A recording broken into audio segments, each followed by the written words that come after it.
निंदा पर ध्यान न दें। प्राचीन काल में एक संता दूसरे गांव जाने के क्रम में अपने एक शिष्य के साथ एक गांव में कुछ दिनों को लिए रुके। गांव के लोग संत के पास अपनी समस्याएं लेकर पहुंचने लगे। संता बहुत विद्वान थे।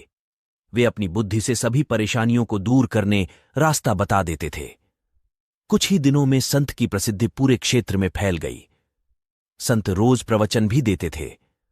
उनके उपदेश सुनने के लिए गांव में दूर दूर से लोग आने लगे।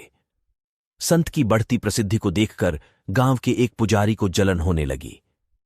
वह सोचने लगा कि इस तरह तो उसके भक्त भी संत के पास पहुंचने लगेंगे। पुजारी जलन की वजह से संत को शत्रु मानने लगा था। पुजारी ने संत की छवि खराब करना शुरू कर दिया। वह गांव के लोगों को कहने लगा कि ये संत पाखंडी है और लोगों मूर्ख बना रहा है। पुजारी के कुछ साथी भी इस काम में उसका साथ दे रहे थे।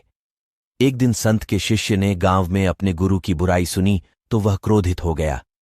शिष्य तुरंत ही गुरु के पास पहुंचा और गांव में हो रही बुराई के बारे में बताया। संत ने शिष्य की बातें सुनी और कहा कि हमें इन बातों पर ध्यान नहीं देना चाहिए। अगर हम उस पंडित से वाद विवाद करेंगे तो भी ये बातें चलती रहेंगी। जिस तरह हाथी पर कुत्ते भौंकते हैं लेकिन हाथी अपनी मस्त चाल में चलते रहता है, ठीक उसी तरह हमें भी ऐसी बुराइयों पर ध्यान नहीं देना चाहिए